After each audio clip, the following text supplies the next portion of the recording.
Blog Talk Radio.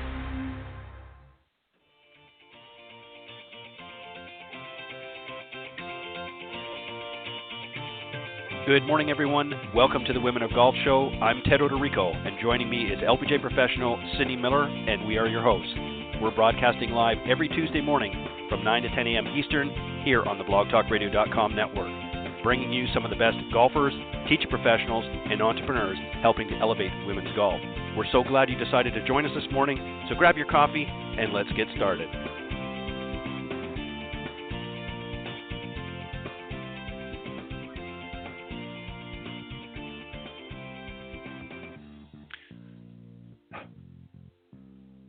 All right, thank you everybody for joining us this morning here on the Women of Golf Show. I'm Ted Odorico, and right alongside, of course, each and every week is none other than Legends Tour player and LPGA professional Cindy Miller. Good morning, Cindy.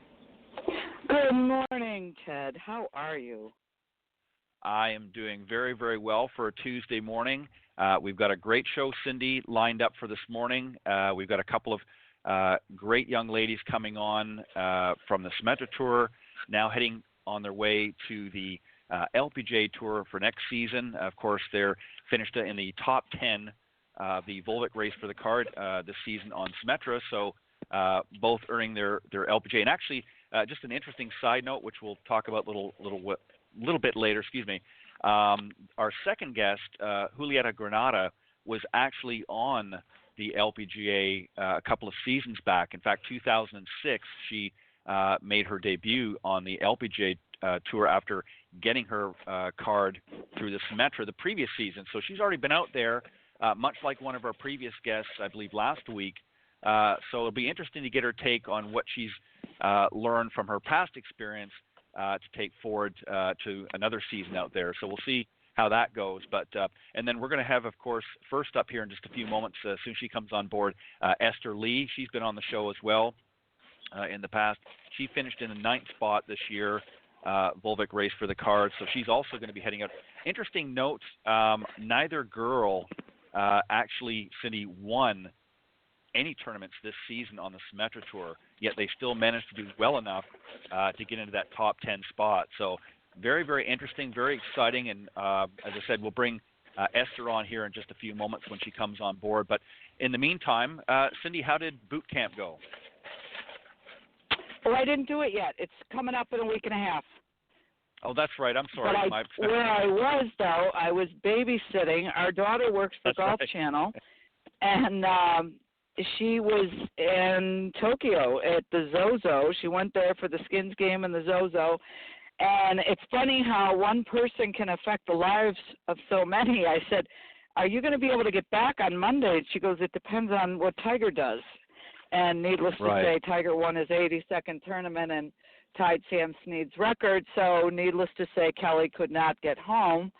And they had to, make a mad dash for who's going to watch these two little babies because Ben works at the Golf Channel as well. So life was just a little bit nuts. And Kelly, I texted her this morning. It's 6 a.m. and she said, I'm in the car service on my way to the house. She went from Tokyo to Honolulu to LA to Orlando. So she's home, safe and sound, thank God. Very good. Yeah, very, very exciting to see Tiger come through again. He played a great tournament. I didn't see it all, but I watched bits here and there, and obviously tying with the late, great Sam Snead, his records, and just a lot of excitement right now, I think, in golf in general, but certainly everyone's excited to see Tiger get another W in his repertoire. So very, very exciting. And so I guess you had some grandparent boot camp going on the last week or so, yes, right? Yes, we did. Yes, we did. That was a boot camp in itself.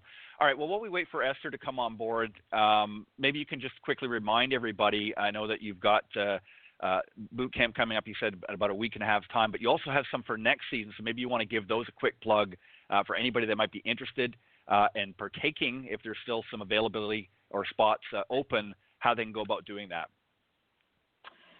They can email me, cindy@cindymillergolf.com, and or they can go to cindymillergolf.com and click on boot camp, and they can see all the dates. We're going to have one in January, right around the PGA show. We're going to have one in February, March, and April. So January, February, March, and April, if you really want to work on your game and totally improve from the inside out, come join us. It's at Orange County National Golf Club and Resort in Orlando, Florida. So tell us, Cindy, a little bit, just for those that maybe are listening for the first time, a little bit what goes on at the boot camps. We've got some time here. As I said, Esther's not quite here yet, so maybe you could just kind of give an overview of what people might expect at the boot camp. Well, we start in the morning with breakfast in the restaurant at the golf club, and we go over your assessment. So this, as I said, we're going to improve your game from the inside out, which means you're going to take some behavior assessments, some learning style assessments to find out if you're audio, visual, or kinesthetic. How do you learn best so we can speak your language to you? And whether you're a high D, which is a driven, competitive person, a high I, which is influencing and talkative and doesn't like details, a high S, which is steady, slow, paced person, and a high C, which is conscientious and analytical. So knowing yourself is the first step in learning how to own your game. And then we go out to the range and we work on, we start with short shots, like under 50 yards. And we teach you how to hit it clean, airborne, and straight on purpose, 10, 20, 30, 40, 50 yards. So if I said to you, okay, I need you to fly this 40 yards over the bunker, you're going to know how to do that. And it's going to be written down. We have an Own Your Game notebook that everybody gets. And then that's the beginning of teaching you how to hit it clean, airborne, and straight with every club. And then we have lunch, and then we go out and play 18 holes every day. And we're with you for the whole 18 holes, which, I mean, we call it boot camp for a reason. It's not a golf vacation. It's definitely you're Right. going to learn how to play golf better. Right, and that's important to understand. I mean, obviously, they are going to have an enjoyable experience, but the main purpose there is for people that really want to improve their game. As I said, it's not a golf vacation. Certainly, you want people to have a good time with the experience, but they're there to work, right? They are there to work. And those who come, it's funny because most times we have repeat customers year after year after year. We've got some people from Pennsylvania that have come probably every year for 10 or 15 years, which is right. odd, but that's what they do. And it's like a tune-up for the season. Most, people from the north want to come in January, February, March, or April to get ready for the season. We're doing a first one in November in a couple of weeks, and those are the people that are going down to Florida for their winter season, and they want to make sure that they're doing everything correctly and really change their game and get better. Right. Now, is there anything, if you were going to give somebody that maybe has never been there before some advice, is there anything that they can do to prepare to come down? Should they be, doing any sort of preparation or just, get everything packed up and come down and all hands on deck, so to speak? It's all hands on deck. I wouldn't do a whole lot to prepare because swing-wise, I don't want you to do anything. I just want you to come with an open mind. Right. I would, needless to say, we tell them bring a lot of sunscreen, bring Band-Aids, bring Advil. You're going to die. Only kidding. We did have one little girl came, and she was like 11, and she right. wanted to come so bad. We do a junior boot camp as well in February, right. and this little girl was such a trooper. She bled through the Band-Aids, through her glove, and now she's the best player on John Carroll University's golf team, and she's won College Player of the Week like a bunch of times. But, wow. That's what you got to do. You got to do what you got to do to get better. That was the worst case I've ever seen, but she's probably never hit that many balls in her life. Right. And you know what? That's good. I mean, to have that kind of initiative and drive. If you want to be, this is the thing that I think a lot of people. Obviously, everybody doesn't want to, necessarily make it out on tour and or even necessarily have a collegiate career. But the idea is that if you want to play better golf, you're going to have to put the work in. There's no magic sauce or or fairy dust that we can sprinkle. We basically give you the tools to become a better player, but you have to go out and do the work. And if you're not prepared to do that, then you're not going to see any results. And I think that's, that's something that a lot of people, I think, just don't get. Would you agree with that? Totally. 100%. I agree with that. Yeah. Again, I love the game of golf because some people have more talent than others, but that doesn't mean anything because nobody gets to be good without working at it. I mean, needless to say, Tiger Woods has got, he was born with more talent than most, right?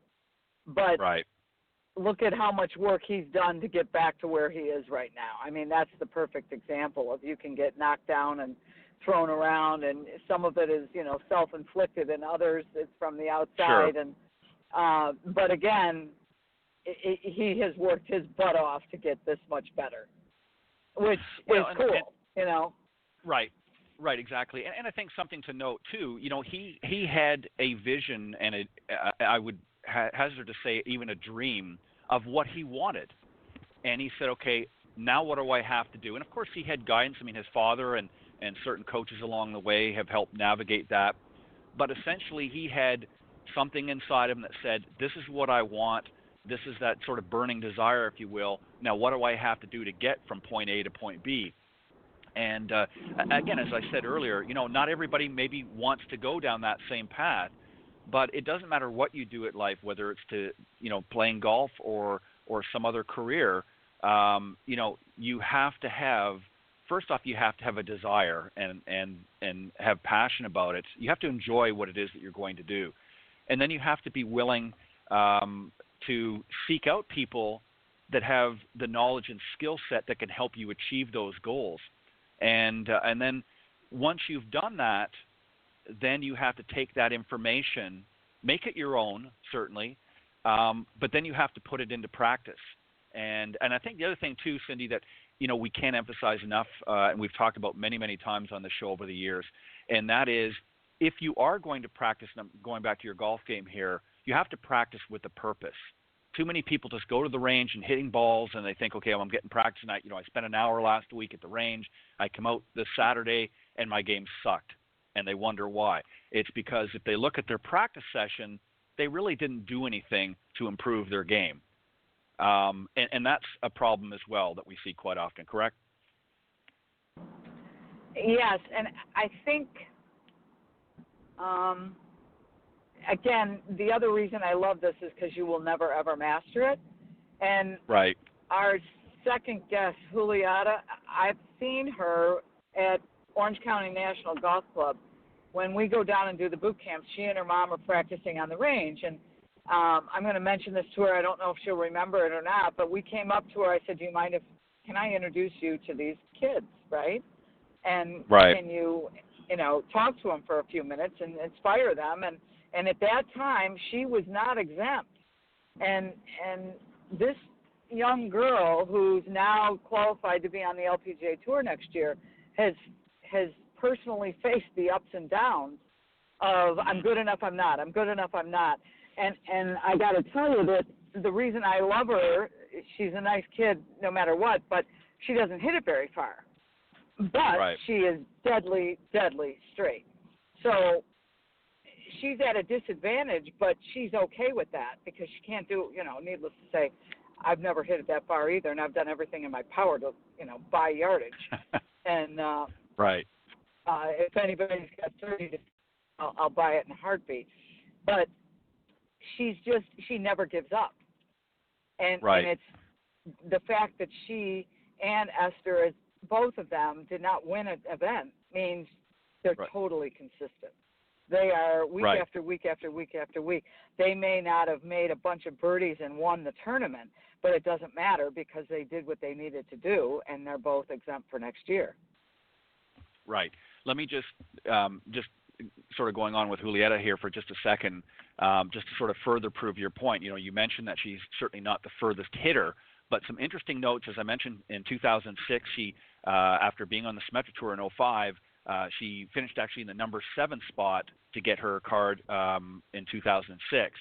But the interesting thing is, even though she's not a long ball hitter, she actually set at that time, in her rookie season, the LPGA Tour's record for the most money earned at $1.6+ million in 2006. And it was later broken several years later in 2014 by Lydia Ko, who that time got or just over $2 million.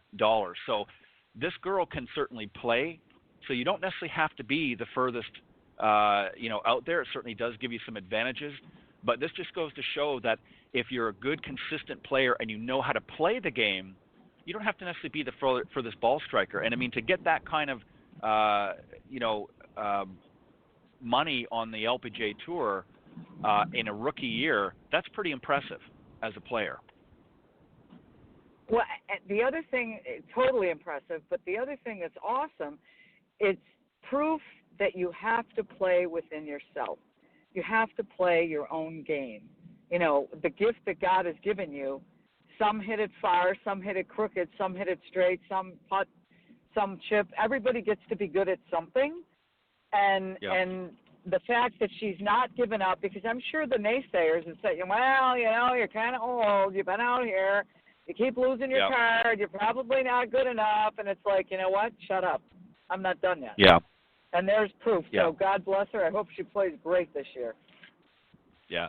And, it's interesting because, it just goes to show you the level of competitiveness that these girls go through. I mean, as I mentioned, back in 2006, she made it out to the LPGA Tour, obviously lost her card, and has had to come back to Symetra in order to regain it.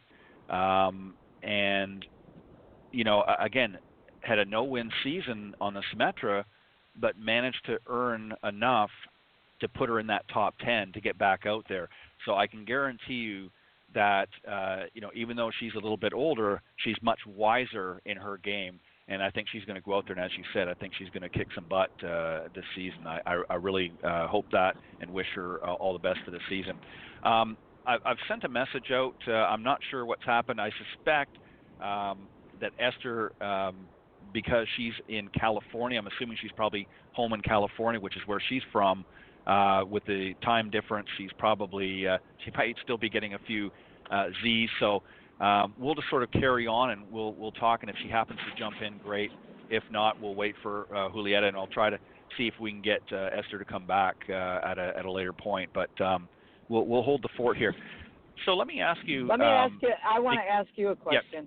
Can you go? Okay. I'm not online. I'm in the car, but can you go online and see how many years was Julieta on the tour before she had to go back to Symetra? She played out there for a while, and she won a tournament. Yeah, I think it looks like here that, as I said, she got her tour card in 2006 and was out there for a number of years, and it looks like she came back, I think actually last year. I think she lost it last year, according to what I've got here. So you figure that's 6, 7, 06 to 12. She was out there for quite a few years. Yeah, exactly, and she won. Yeah, I remember her winning. Oh yeah. I can actually tell you. In fact, I'll give you some of the highlights, if you will. She was a Rolex first-time winner at the 2006 ADT Championship, where she earned an LPGA record $1 million winner share. So obviously she won in that event there. And she actually became the first Paraguayan-born player to capture an LPGA Tour title, which was, again, she had 7 top 10 finishes across 18 starts. She also played on the Ladies European Tour between 2009 and 2011, won the gold medal at the 2014 South America Games and a bronze medal at the 2015 Pan American Games. Obviously, donning her nation's colors. She crossed the 4 million mark in her career LPGA Tour earnings with a tied 22nd showing at the 2015 Manulife LPGA Classic. So she obviously did have a win out in the LPGA, and obviously had some other very successful runs, if you will. She's just a solid player. And I think, and she's 32. So, as you mentioned, she's getting a little bit older for compared to some of the others that we've spoken with here.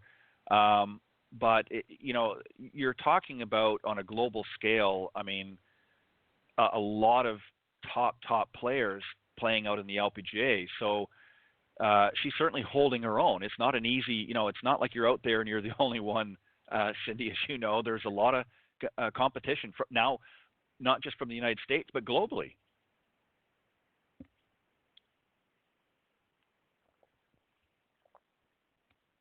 I think you got muted there, Cindy. I did. All right. I think, yeah, you did. I'm sorry. I'm No, sorry. Okay. Yes, it is. No, It's a global tour, Ted. It's a global tour. So, yes, all over the world. Yeah. So, but you know what? None of that matters. If you look in the mirror and you say, I'm going to bloom right where I'm planted, and I'm going to get as good as I can get for what I've got, that's what she's done. So, and that's awesome. Yeah, exactly.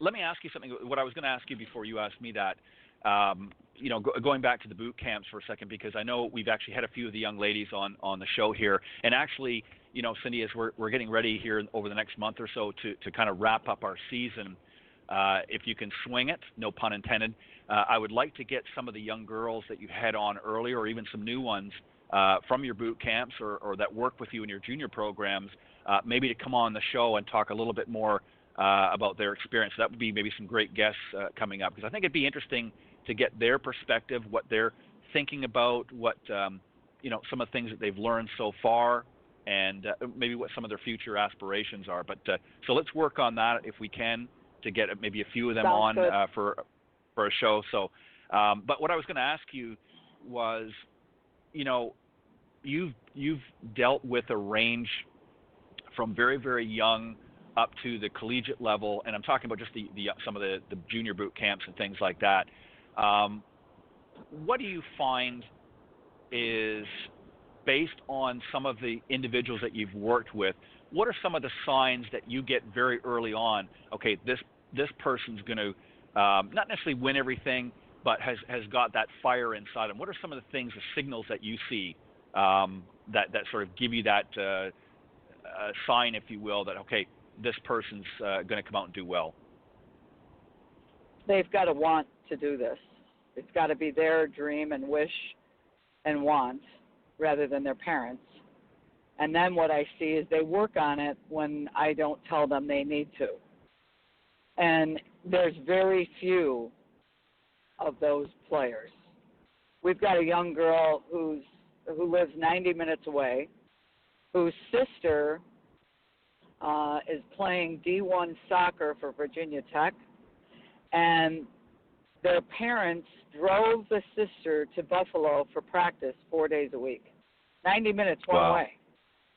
Now, they did that for the last, 5 or 6 or 7 years for the older sister, so they understand the commitment level. And now this is the youngest one in the house, and she's been coming for a couple of years. She just, she broke 80 this year, and she just really started 2 years ago. So she practices on her own. When she comes, I tell her, Mom, dump her off, go shopping, go do something, and leave her here for a few hours. And she does everything we ask her to do, and she really works on it individually in pieces. When you're developing a golf swing, there's little pieces that have to get refined before you move on to the next level. Whereas a lot of kids or parents, he's got to play in a tournament next week. Well, okay, this is maintenance mode rather than get better mode.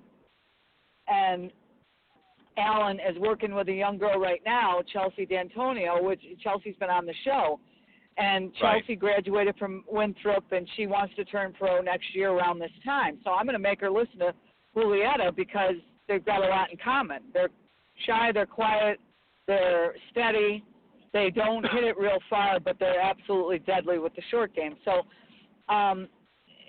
Chelsea's working on her game. She's got a game plan for what she's going to do and how she's going to turn pro, when she's going to do it. So it's diligence, it's belief, it's the want, the wish, and then the work. And only then will you get the win. And right. You know, it's funny, too, that I'm reading a book by Bo Eason called There's No Plan B for Your A Game. And this guy played professional football for 2 or 3 seasons and then got hurt, and now he's doing all this other stuff. And the mindset that a player has to have is way different than a fan.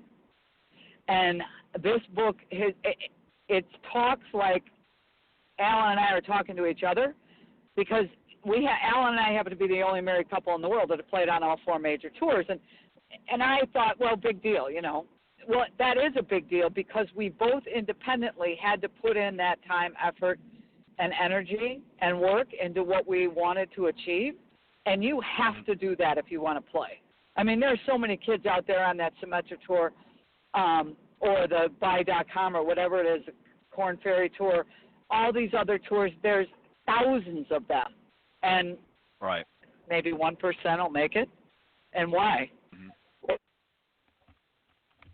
And again, Julieta is a perfect example of, you know, she's got all the pieces, and most people would bet against her. But she's got the fire and the drive to work at it, and she's not giving up, which is what I love. I mean, that's the kid you love. It's like, I don't care what anybody says about me. I'm not listening to the committee. I'm going to do it on my own.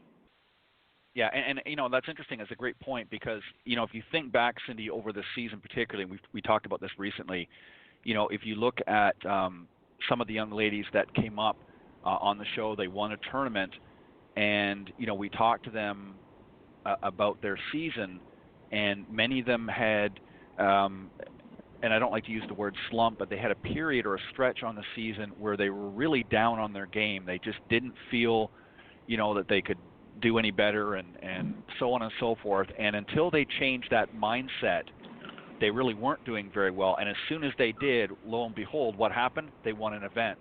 So, you know, it just goes to show what you said. You know, if you're listening to, you know, the committee of they, or you're sometimes even listening in your own head, all those negative thoughts, you know, you might not be playing your best game this week, but you grind it out anyways, and you do what you need to do to make it better next week. But if you listen to all of those negative thoughts coming in, I don't care how good of a ball striker you are, it's going to have an effect. Look at Tiger Woods. He's a perfect example. I'm sure there was a point there shortly after 2010 when sort of the wheels fell off the bus that he was probably saying to himself, you know, this isn't working or that's not working, and look at all the changes he tried to make. And obviously he had some injuries in there as well and some other issues, but he obviously knew deep down that he had the game and the ability to be the best player in the world. And yeah, it took him some time. It took a lot of hard work, but look where he is now. He's, you know, moving in the right direction. And you have to do that. And Julieta is another good example. You know, she had her tour card in 06, obviously lost it at some point.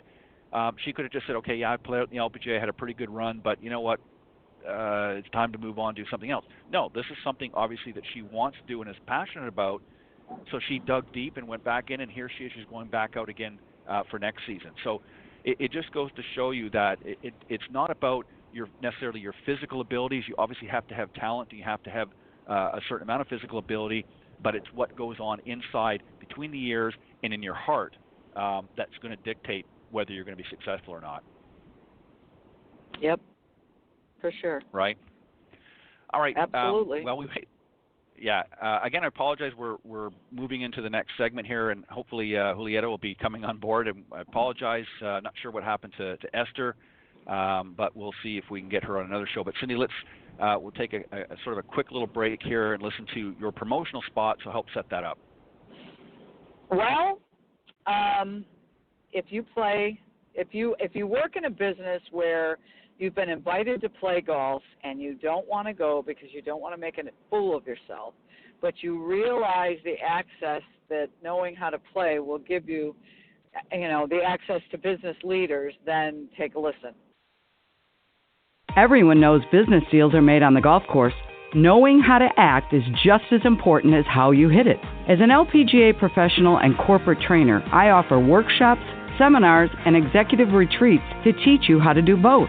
From the back nine to the boardroom, Improve Your Team from the Inside Out, or Golf 101 for Executives might be the perfect fit for your team. Maybe it's time to make some deals on the course. For more information, go to cindymillerinc.com. All right, and I would strongly urge anybody listening to the show to do just that. Go to cindymillerinc.com after the show, and all of her contact information is there. Reach out, and she will definitely make that happen for you. Just very quickly, and boy, I'll tell you, hopefully Julieta calls in here really soon, because I'm going to feel really silly here. We're going to have to talk for 30 minutes more on our own. But it happens. But just going back to what we were talking about here, Cindy, we see so many players, over the last several years out on tour who, have a phenomenal game, but just don't seem to make anything happen. And then you see others that, they're not necessarily the number one in ball striking, or they're not number, one in driving distance, but seem to have everything. The red carpet rolls out for them, it seems. So that really says a lot about the mental side of the game, doesn't it? It does. It does. It's funny? I was at the French Lick event, and I'm on the range and walking around, and as you know, I was first alternate, and I never got in the event, but I really like Helen Alfredson. And I went up and I said, all right, I'm going to videotape you. Do you care? And she goes, no, go ahead. And she starts talking about kids and what she's doing, and some of the kids that she helps, and how they went and bought this, and this. And she goes, you know what? I just told them none of that crap matters. You just got to learn how to get the ball in the hole. And I said, can I videotape you saying that, please? And she said, well, yeah, of course, And so that's what it boils down to. You got to get the ball in the hole. And if you're focused on getting the ball in the hole, you'll learn how to get the ball in the hole. If you're focused on, my parents are this, and I got to do that, and I got to finish here in this tournament, and those are all results, and you can't focus on that. You've got to know how to get the ball in the hole, and you have to fall in love with it. It's just like Alejandra Laneza said to us a few weeks ago. I went back to remembering when I was a little girl, and I would go out on the golf course, and I would play all by myself, and I had fun. And that's what I did, had fun. And there you go. That's what you got to do. Yeah. And you know yourself, Cindy, I mean, you've had your fair share of ups and downs, and there was, I'm sure, a lot of times over your career on the LPGA and even Legends Tour where, things were going well and you were playing well and you were feeling that everything was in stride. And then obviously there were other weeks, probably more weeks than not. And I think that's something that people don't understand. Even when they look at these winners, even somebody like a Tiger Woods, I mean, obviously he does really well or has done really well week in, week out, but he doesn't win every single tournament. And, people are surprised and shocked. Oh, I can't believe so-and-so didn't win this week. And they don't realize that you have more losses than you do wins out on tour. And I'm sure, when Alan was active out on the PGA Tour, I'm sure that, there were weeks that he felt his game was spot on, and then there were obviously weeks where things weren't going as planned. And that's just something that mentally you have to deal with. So I guess I want to ask you this question is, what did you do in moments when things just weren't going? You just weren't hitting it well. You just didn't feel comfortable over the ball, let's say, and the shots just weren't coming out of the bag. What did you do? What did you say to yourself to try and get yourself back and refocused? Well, it's funny. I did this last week. As if anybody's listened to the show more than a couple times, they know that my miss goes left, and I have to fix left. And so we were babysitting the kids, and we got to take them to daycare so we could have a little reprieve during the day. And we went over to Orange County National and played the par 3 course. And I need to go out on the course by myself and be still so I can listen to my own voice. And I was with me, he was riding in the cart, and I said to him, you're always asking the question why. Why did I do that? What happened? Why did it go where it went? And what did I do to make that happen? Because you're the only one holding the club. So that little thing, my mission is I'm not going to quit playing until I can solve that, right? So right. I said to him, I believe it's how I'm walking into it. So it's not like, I want to hit it left and come over the top. No, I'm not trying to do that. No one tries to miss the ball. No one, right? Right. So It's like, okay, so what's the deeper reason here? So I'm not really answering your question, but I am, because it's not sometimes, you stop and say, okay, well, if I could be confident standing over the ball, would I have the courage to play well? Well, yeah, if I was confident. Well, then why aren't you confident? Because I'm not sure what I'm doing. So I don't have the clarity and the certainty of what I'm doing. Okay, so why?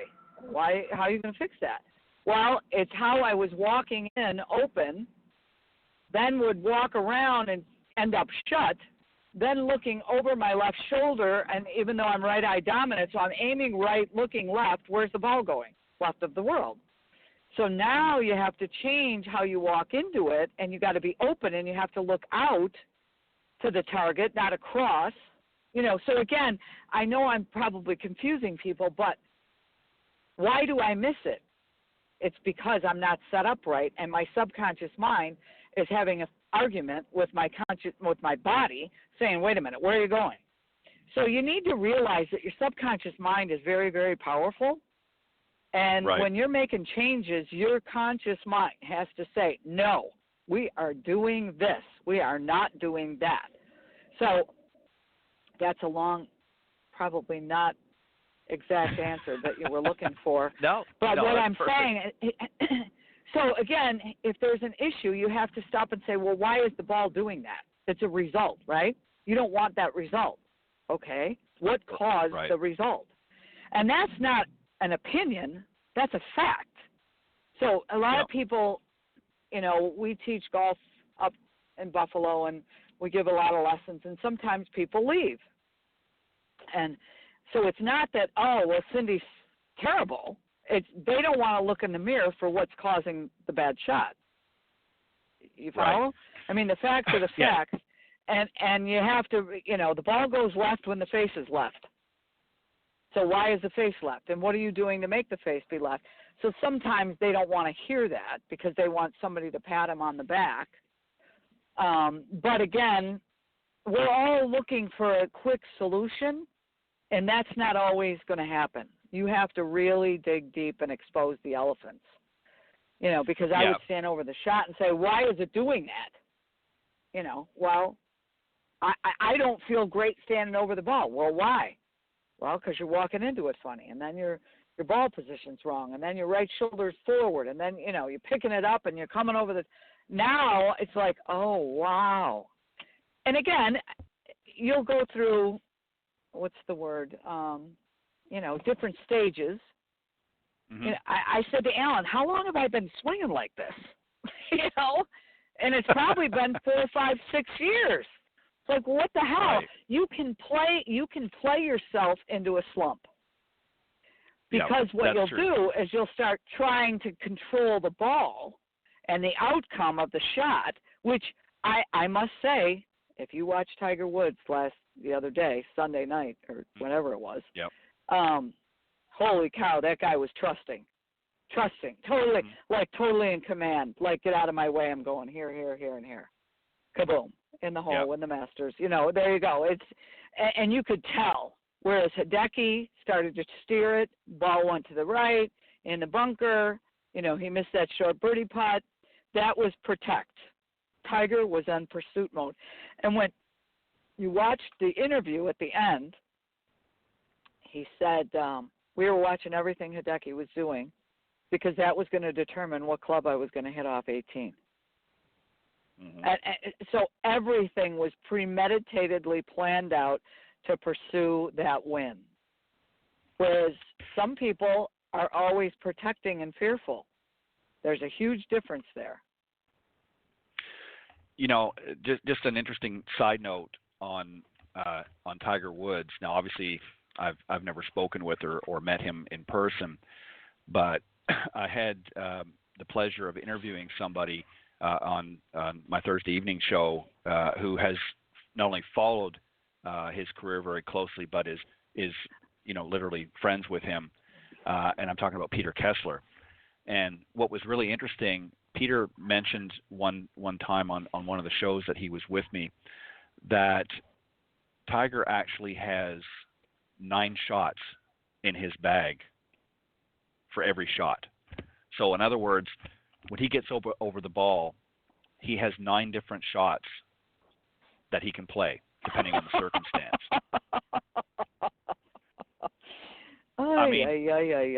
I mean, if you think about, that's why he's as good. He had, and we see this. Oh, he's played such and such a shot.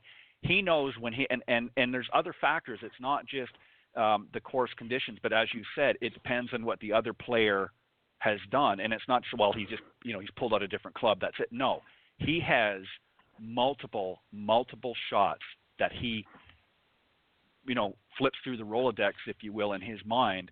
This is the shot I need to play at this particular time.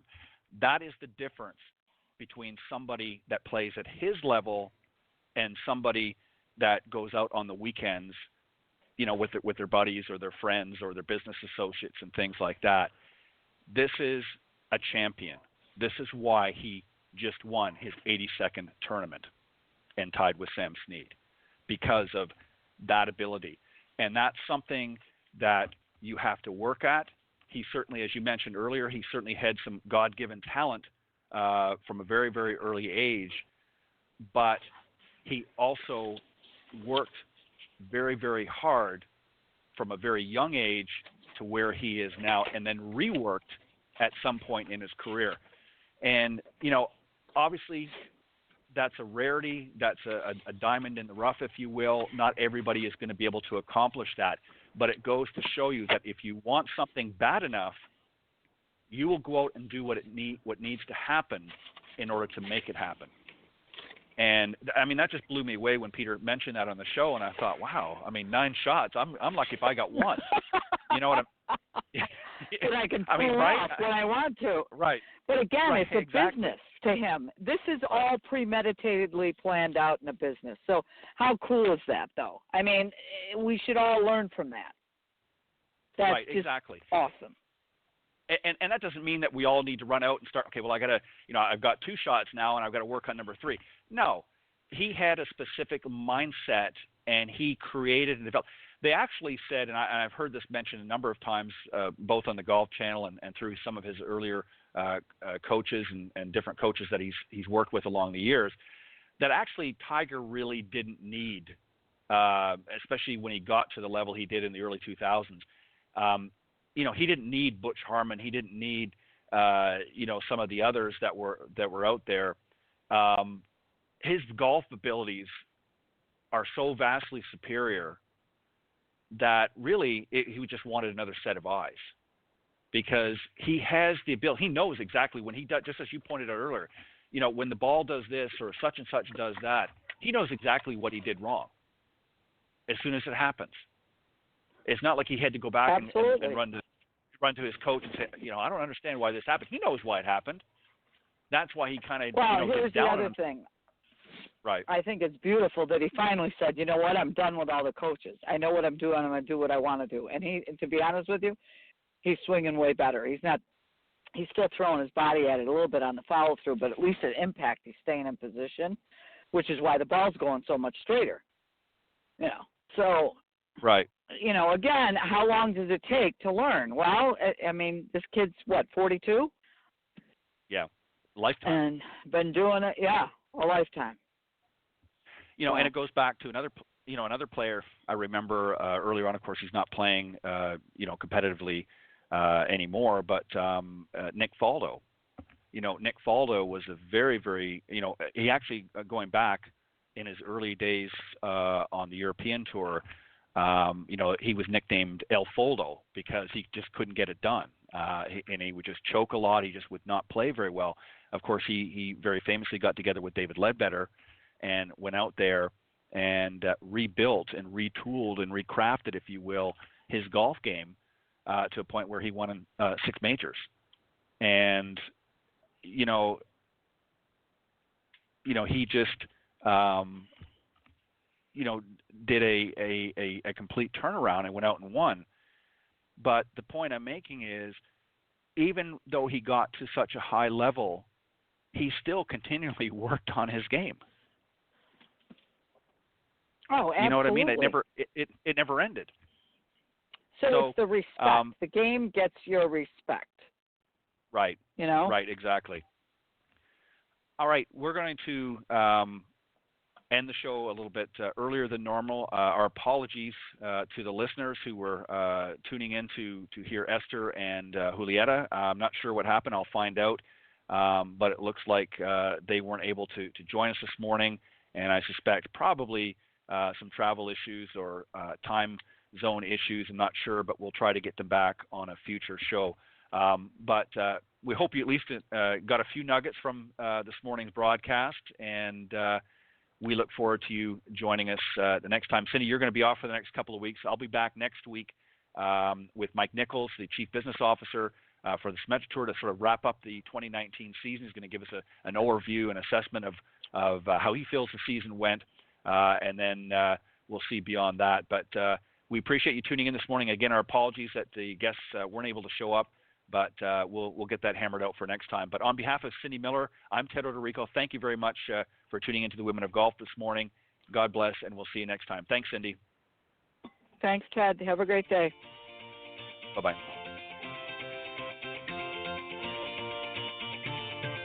Thanks for listening this morning to the Women of Golf Show. Tune in live each week by visiting blogtalkradio.com/Women of Golf, or on any of these social media platforms: iTunes, Stitcher, TuneIn, CastBox, TalkStream Live, and of course Spotify. If you can't join us live, check out our on-demand section for previously aired broadcasts.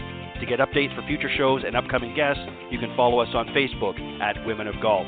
You can also follow me on Twitter at TedandBuckCEO and Cindy at Cindy Miller Golf. Please remember to join us next week on the Women of Golf Show. See you next time. This has been a production of the iGolf Sports Network.